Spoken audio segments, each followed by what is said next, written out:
Bonjour à tous et bienvenue dans une édition de Vision sans limite. Je vous invite dès le début, je vous remercie pour les commentaires que je reçois dans les dernières semaines. Vos mots d'encouragement, c'est tellement apprécié, c'est gratifiant. En bout de ligne, c'est pour vous qu'on le fait. Les podcasts de Vision sans limite, ce projet-là part de ça, de parler de sport, mais aussi parler d'actualité, parler de tout et de rien, de juste décrocher un petit peu de la vie, des fois qui est plus lourde au niveau du quotidien. Donc, je vous invite, comme je le fais toujours, à m'écrire en privé si vous avez des commentaires constructifs, évidemment, sur ce qu'on pourrait améliorer ou ce qui est bien également. Et vous abonner à mes comptes un peu partout, YouTube, TikTok, Spotify. Bref, suivez-nous au quotidien. Il y a des surprises qui s'en viennent pour vous dans les prochains mois. Et les Jeux olympiques de Milan Cortina en Italie, dont on va vous offrir une couverture complète, mais on aura la chance de vous redonner des détails dans les prochaines semaines, prochains mois par rapport à ça. Aujourd'hui, on va s'attarder à un sujet que j'avais pas le choix de revenir, mais plus en détail et pas seulement en une minute et demie,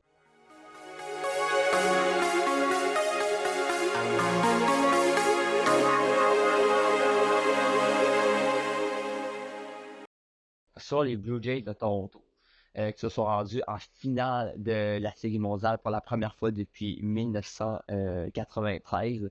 Ça faisait 32 ans que les Jays s'étaient pas rendus aussi loin. Et on le sait, le Canada qui est toujours en recherche de titres majeurs dans les sports individuels, autant que dans les sports d'équipe.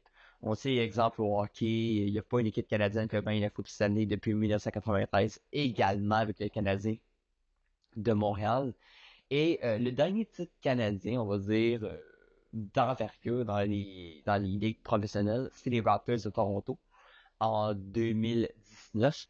Mais depuis ce temps-là, on a un peu de difficulté. On a eu les Oilers d'Edmonton qui ont échoué deux fois en finale de la Coupe Stanley face aux Panthers de la Floride également. Mais là, les Blue Jays, c'est la nouvelle déception. Malgré qu'on s'est rendu en grande finale, je pense pas que personne est satisfait dans l'organisation de Toronto. L'unique objectif de cette année était de remporter le titre, les grands honneurs, surtout avec la dernière année de contrat de Bo Bichette et également, on s'entend, Max Scherzer qui ne rajeunit pas, hein, 41 ans, et Chris Bassett, un autre lanceur qu'on utilisait d'ailleurs en relève, d'habitude c'est un lanceur partant, mais on l'utilisait en tant que releveur, ben lui devient joueur autonome, lui également. Alors il y a beaucoup de questions et si on s'attarde à la série pour commencer, euh, on le savait que ça allait être compliqué, OK? On savait que ça allait être difficile de l'emporter face à l'équipe californienne. C'est une dynastie.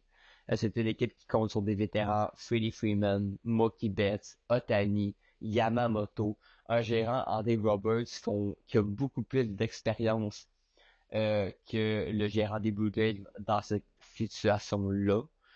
Mais je me disais, OK, pourquoi pas? On a quand même battu les Yankees de New York et les Mariners de Seattle, qui étaient deux équipes sur papier euh, qui étaient difficiles à battre. On s'entend, on a surmonté des retards contre les Mariners de 3-2 dans la série pour revenir et l'emporter.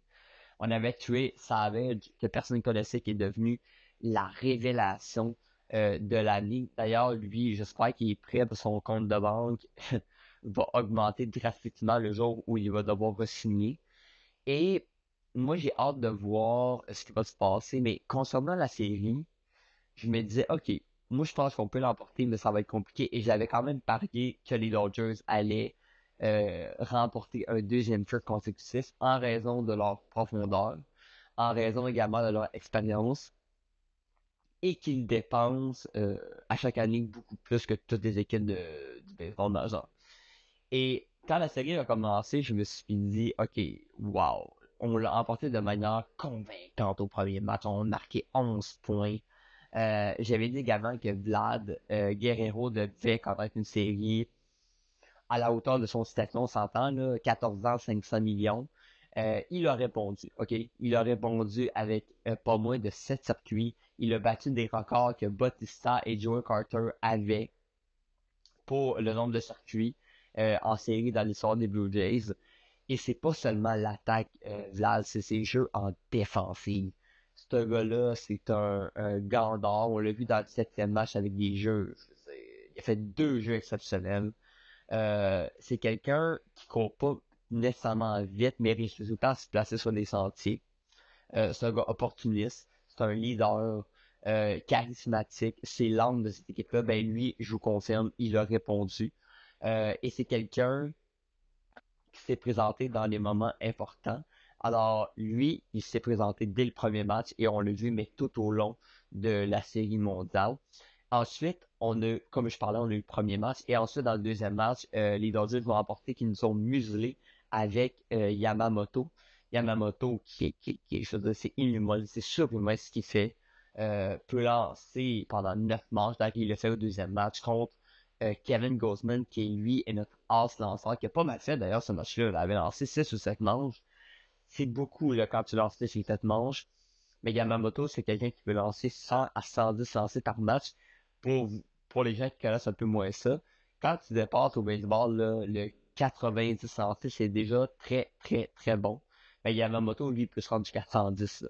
Là. Avec une constance, je veux dire, stupéfiante, un contrôle dans ses lancers, pas de il se déconcentre pas. Non, vraiment d'une solidité que j'ai rarement eu la chance de regarder quand on voit un match de baseball. Et lui a muselé les Jays au deuxième match. Et là, on s'en allait à Los Angeles pour les 3 prochains. C'était l'égalité 1-1. Et on a perdu un autre match à LA. Là, on perdait 2-1, mais à 2-1, tout était possible. Et là, quand on a égalisé la série, puis je viens de vous rappeler qu'on a perdu un match en 18 manches. Là. 18 manches, ça aurait pu laisser des traces aux 2 équipes au niveau de la relève. Là. C'est long en tabarouette, c'est le double d'un match régulier. Un match régulier, c'est 9 manches. Là, on a tombé à 18. Et on a su rebondir de brillante façon. On a remporté les 2 autres matchs à LA. Et là, je me disais à ce moment-là, OK, on mène 3-2, on en revient à Toronto, on a 2 matchs pour gagner la Série mondiale chez nous, devant nos partisans. Il n'y a pas une meilleure foule qu'au Canada, honnêtement. La foule, ça était flamboyante, bruyante, elle pouvait déconcentrer les Dodgers. Et on trouve le moyen de perdre les 2 derniers matchs. Ah, écoutez, c'est c'est crève-cœur comme défaite. Ça fait mal. On avait beaucoup de joueurs qui n'étaient pas à 100%. George Springer qui s'est blessé aux abdominaux en faisant un élan pendant la série mondiale. Beau Bichette qui était revenu d'une entorse au genou, puis ça apparaissait quand il courait. Là. Il était pas capable de lever les genoux pour faire une course normale. On voyait qu'il était pas à 100%. Il y avait des blessures un peu partout. Là. Il y a José Berrios, un nouveau lanceur partant, qui n'a pas lancé pendant toutes les séries, également raison d'une blessure. Ça leur a aidé au niveau de la profondeur des partants. Donc, il y avait quand même certaines choses qui étaient contre nous, mais en même temps, en finale, là, toutes les équipes ont des blessures. Là. Tout le monde a des bobos. Il faut composer avec ça. Et Trey Savage, qui a connu un bon départ dans le cinquième match, c'est vraiment pas à cause de lui qu'on a perdu ce match-là. Il a même relancé d'ailleurs dans le septième match pendant une manche. On le savait que tout le monde était disponible pendant le match ultime. Mais cette défaite-là me fait mal aux partisans. Pour ceux qui ont suivi cette équipe-là toute l'année, on sentait que c'était vraiment notre saison. C'était l'année des Jays. Il fallait l'emporter cette année. À quoi va ressembler l'équipe au printemps prochain? Ça, c'est une maudite bonne question. Parce que je vais vous rappeler, comme j'en ai parlé un peu, mais Beau Bichette, Chris Bassett et, euh, Scherzer, oui, sont joueurs autonomes sans compensation. Et c'est dommage parce que le courage de cette équipe-là n'a pas été récompensé. Là. Euh, Springer a su faire un courage, a été déterminé et est revenu malgré justement sa blessure aux abdos, a fait un gros coup sûr. C'est un gars qui était pas à 100%, mais jouait avec son cœur. Bichette, c'est la même chose. Ces gars-là se sont battus pour gagner le titre et on sentait un esprit d'équipe et ils l'ont dit d'ailleurs dans les commentaires après avoir perdu le match ultime. C'est l'équipe la plus soudée qu'ils ont vue. Ernie Clemens qui a su se révéler. On connaissait pas tant que ça avant la saison 2025, a su se révéler lors de cette saison. Alexandro Kirk, c'est un des meilleurs receveurs de la ligue. avec les Kyle Riley de ce monde. On a une équipe complète. On avait une équipe prête, mature à gagner. Shane Bieber, Max Scherzer, ça avait en lancer. Écoute, cette défaite-là me fait réfléchir à l'avenir de cette équipe-là. Clairement que là, l'entraîneur et le directeur général vont rester là. On sauve leur poste avec cette fin de saison-là. Mais la question, c'est combien va coûter Bichette pour rester à Toronto. Il a dit qu'il aimerait rester pour les Blue Jays, également aime l'équipe et un des bons amis de Vladimir Guerrero. Mais on le sait, les joueurs autonomes, c'est une business. Il y a beaucoup d'équipes qui vont appeler pour lui, dont, selon moi, les Phillies de Philadelphie et les Dodgers d'ailleurs.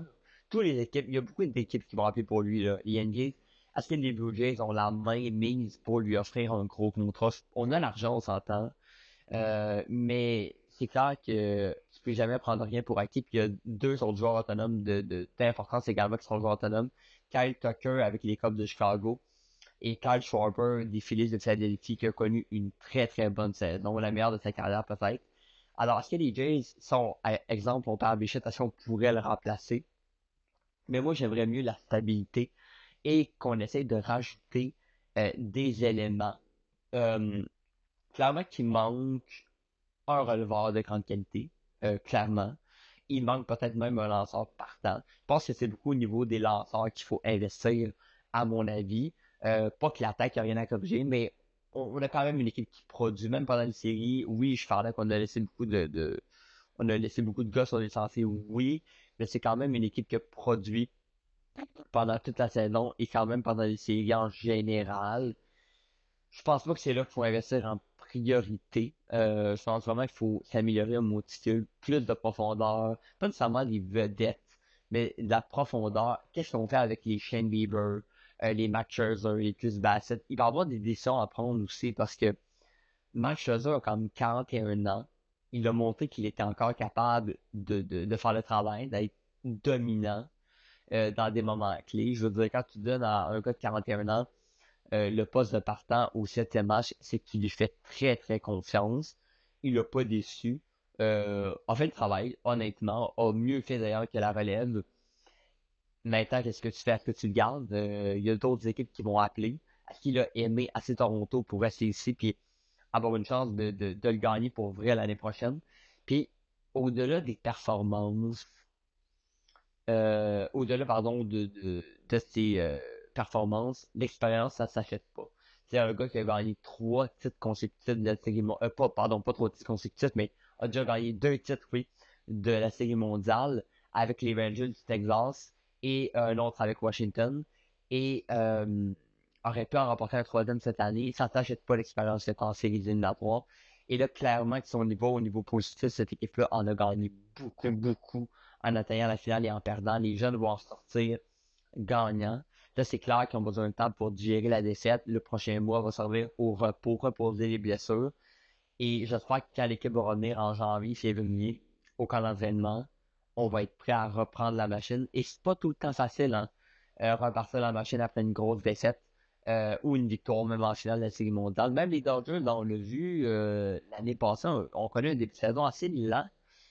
Puis je vous dirais même qu'avant le mois de septembre, les Dodgers, c'est pas si convaincant que ça, là.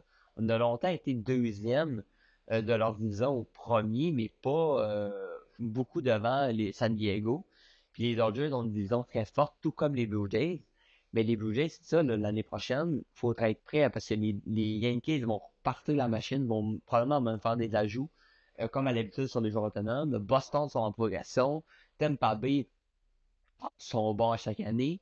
Alors, on est disons dans les plus forts de la ligue. On peut pas se permettre de connaître un début d'avril et mai catastrophique parce qu'on est encore dans la finale de série mondiale. Ça va être vraiment à surveiller. Puis il y a des gars probablement qui vont. On parlait que le camp d'entraînement commence en février. Moi, j'ai l'impression qu'il y a des gars qui probablement vont probablement pas beaucoup jouer de matchs préparatoires là, avant la mi-mars. Parce que justement, on n'aura pas eu beaucoup de temps de repos pour les blessures puis l'énergie. Ça va être à gérer, là. Ça va être à gérer en conséquence au niveau surtout des lanceurs.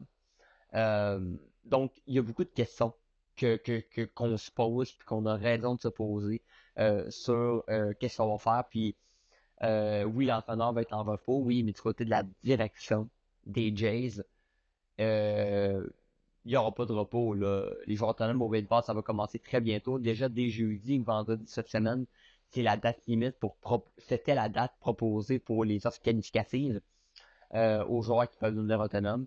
Alors, on va avoir des réponses assez rapidement. Il y aura des joueurs qui vont bouger, euh, des gros millions de dollars aussi que vous allez voir passer. Mais de côté des Jays, je m'attends qu'on soit all-in. Je m'attends qu'on signe Bo Bichette. Je m'attends qu'on ramène même Max Scherzer, probablement, qu'on ramène tout le monde et qu'on fasse des ajouts au niveau de la relève, au niveau des lanceurs. Pourquoi pas en attaque aussi? Moi là, j'espère que la direction va être gourmande sur le marché.